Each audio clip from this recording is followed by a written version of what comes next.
Good morning everyone. मैं हूं doctor Kumar Sanjeev.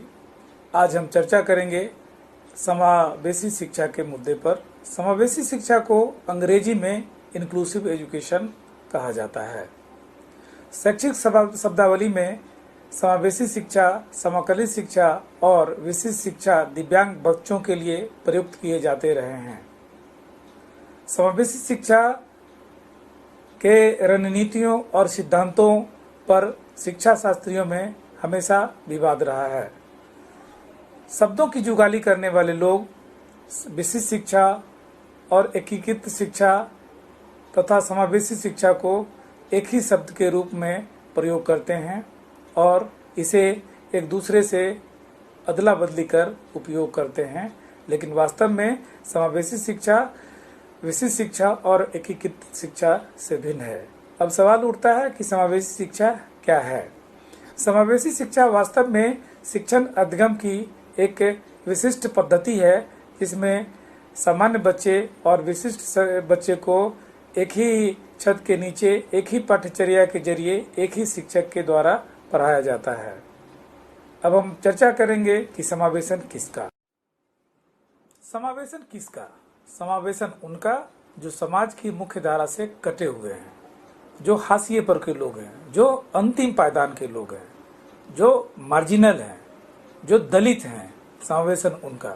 लेकिन आज इस चर्चा में हम केवल विचार करेंगे दिव्यांगों का, विकलांगों का, जिनकी आवश्यकताएं भिन्न हैं, जो सामान्य बच्चे से अलग है, जिनकी बुद्धि लब्धि अलग है, जिनकी बुद्धि लब्धि 70 से नीचे है। अब सवाल उठता है कि समावेशन किसका? समावेशन क्यों? समावेशन कोई प्रयोग नहीं है जिसका परीक्षण किया जा सकता है। यह एक मूल्य है जिसे आत्मसात किया जा सकता है। अंतर्राष्ट्रीय परिदृश्य पर अगर हम नजर दौड़ाएं तो हम पाते हैं कि समावेशी शिक्षा शब्द का पहली बार प्रयोग 90 के दशक में शुरू हुआ। 1994 में स्पेन के सलामांका में आयोजित एक कॉन्फ्रेंस में इस शब्द का प्रयोग पहली बार हुआ। इस कॉन्फ्रेंस का विषय था special need education, quality and access. इस कॉन्फ्रेंस में विश्व के 93 देशों के सरकारों ने भाग लिया और 25 अंतर्राष्ट्रीय संगठनों ने हिस्सा लिया। इस कॉन्फ्रेंस में ये चिंता जाहिर की गई कि सामान्य स्कूल दिव्यांग बच्चों के साथ भेदभावपूर्ण रवैया अपनाते हैं, उनको सामान्य स्कूल में पढ़ने से वंचित करते हैं, उनको मुख्य धारा के स्कूलों से दूर रखना चाहते हैं। तो पार्टिसिपेंट जितने देश थे उन लोगों ने चिंता जाहिर की कि अब इस मुद्दे पर कुछ नियम और कानून बना जाए, ताकि जो विश्व के 22% ऐसे बच्चे हैं, दिव्यांग बच्चे हैं, उनको समाज के मुख्य धारा के स्कूल में लाने के लिए कौन से सिद्धांत बनाए जाएं, कौन सी रणनीतियां बनाई जाए। इस मुद्दे पर इन लोगों ने विचार विमर्श किया। सलामांका कॉन्फ्रेंस पर इस बात पर बल दिया गया कि सभी बालकों को प्राथमिक शिक्षा लेना एक मौलिक अधिकार है, जिसमें हमारे सभी दिव्यांग बालक शामिल हैं, जिनकी आबादी 22% के करीब है, और विकलांगता के आधार पर इन बच्चों को शिक्षा लेने से वंचित नहीं किया जा सकता है।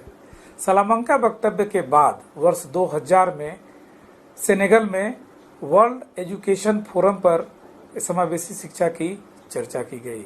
इसमें इस बात पर बल दिया गया कि विकलांगता के आधार पर किसी भी बालक को प्राथमिक शिक्षा से वंचित नहीं किया जा सकता, क्योंकि प्राथमिक शिक्षा सभी बच्चों का मौलिक अधिकार है, चाहे वह सामान्य बच्चे हों अथवा विकलांग बच्चे हों। डाकर सम्मेलन के बाद वर्ष 2006 में विकलांग व्यक्तियों के अधिकारों पर संयुक्त राष्ट्र कन्वेंशन आयोजित किया गया।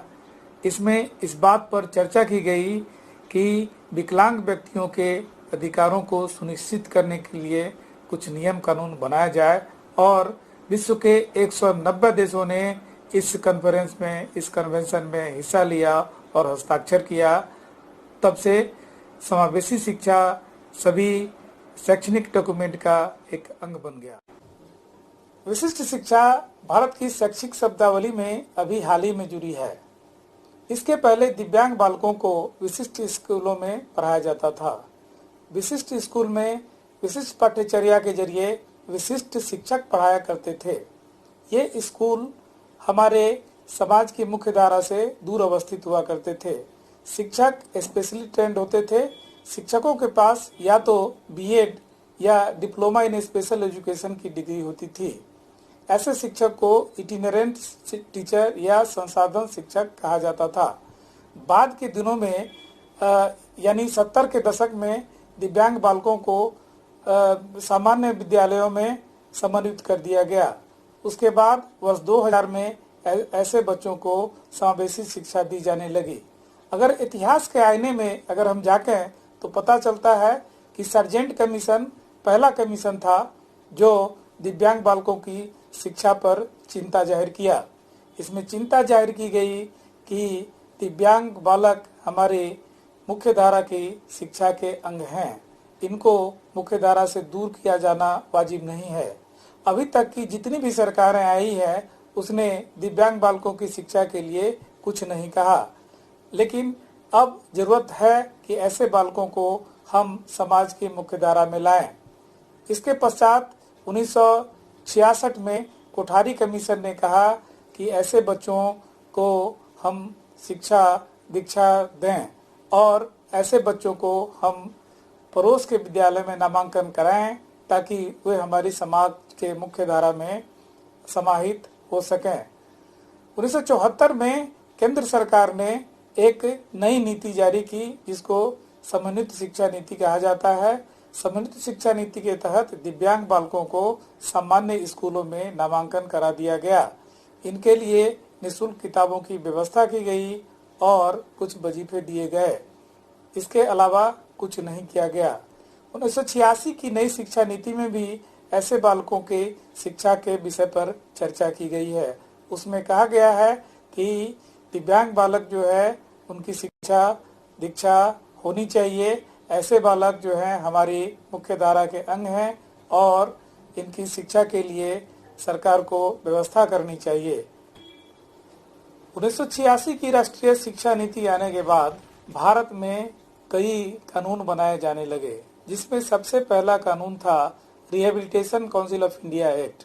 Rehabilitation council of India act को हिंदी में राष्ट्रीय पुनर्वास परिषद कहा जाता है। राष्ट्रीय पुनर्वास परिषद अधिनियम के तहत राष्ट्रीय पुनर्वास परिषद का गठन किया गया। इसमें एक अध्यक्ष और एक सेक्रेटरी की व्यवस्था की गई और इसके साथ ही उसमें कई सदस्यों की नियुक्ति की गई।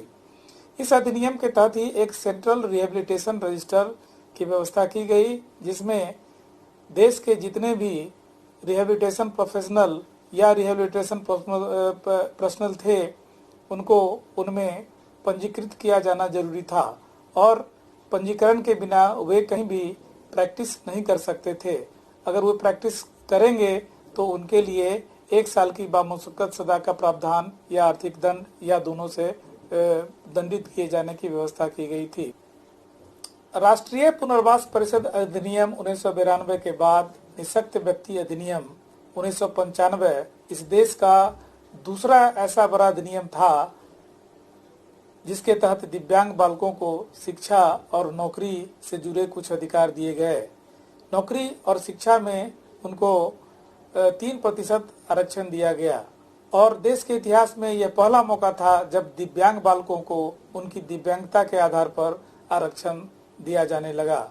1999 में भारत सरकार ने नेशनल ट्रस्ट एक्ट अधिनियमित किया।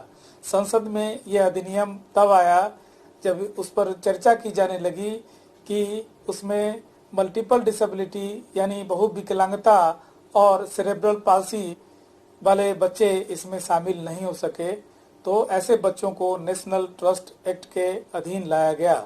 वर्ष 2000 में भारत सरकार ने शिक्षा के अधिकार अधिनियम बिल को लाया और पास किया। इसके बाद इसे वर्ष 2002 में राष्ट्रपति के मोहर लग जाने के बाद इसे मूल अधिकार घोषित कर दिया गया। संविधान के 86वें संविधान संशोधन में कहा गया कि प्रत्येक राज्य सरकारें 6 से 14 वर्ष तक के बच्चों को निःशुल्क और अनिवार्य शिक्षा देगी और इस तरह दिव्यांग बालकों के लिए भी शिक्षा मौलिक अधिकार हो गया। उसके बाद वर्ष 2016 में right of person with disability act यानी निःशक्त जन अधिकार अधिनियम अधिनियमित किया गया और यह अधिनियम वर्ष 1995 के निःशक्त व्यक्ति अधिनियम को रिप्लेस कर दिया और यह अधिनियम आज के डेट में भारत में मील का पत्थर है। और निःशक्त जन अधिकार अधिनियम के आ जाने से एसिड अटैक सर्वाइवर महिलाओं के दिल में दोबारा गरिमामय जीवन की जीने की आशा जग गई है।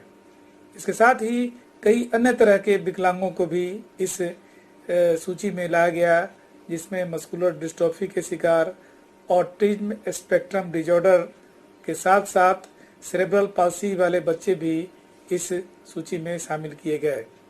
और ऐसे दिव्यांगों को नौकरी और शिक्षा के क्षेत्र में कई तरह के अधिकार दिए गए। शिक्षा और नौकरी में ऐसे बालकों को 4% आरक्षण दिया गया। इसके साथ ही कई तरह की और सुविधाएं भारत सरकार ने दी, लेकिन चूंकि अभी यह अधिनियम पूर्ण तरह से भारत में लागू नहीं हुआ है और लागू होने की दिशा में कदम अभी बढ़ाए जा रहे हैं, इसलिए आशा है कि यह अधिनियम या इस अधिनियम से जितने भी इस तरह के 21 तरह के दिव्यांग बालक बालिकाएं हैं उनको आए दिनों में कई तरह की सुविधाएं भारत सरकार देगी, कई तरह के सामाजिक योजनाओं का लाभ उनको मिलेगा। तो आज हम चर्चा कर रहे थे समावेशी शिक्षा के विभिन्न पहलुओं के बारे में, और अब दूसरे एपिसोड में हम देखेंगे कि समावेशन का मॉडल क्या है, समावेशन की रणनीतियाँ क्या है, विकलांग बच्चों को या दिव्यांग बच्चों को समाज की मुख्य धारा में हम किस तरह से शामिल करेंगे, उसकी रणनीतियाँ क्या होंगी। तो इसके साथ ही आज इतना।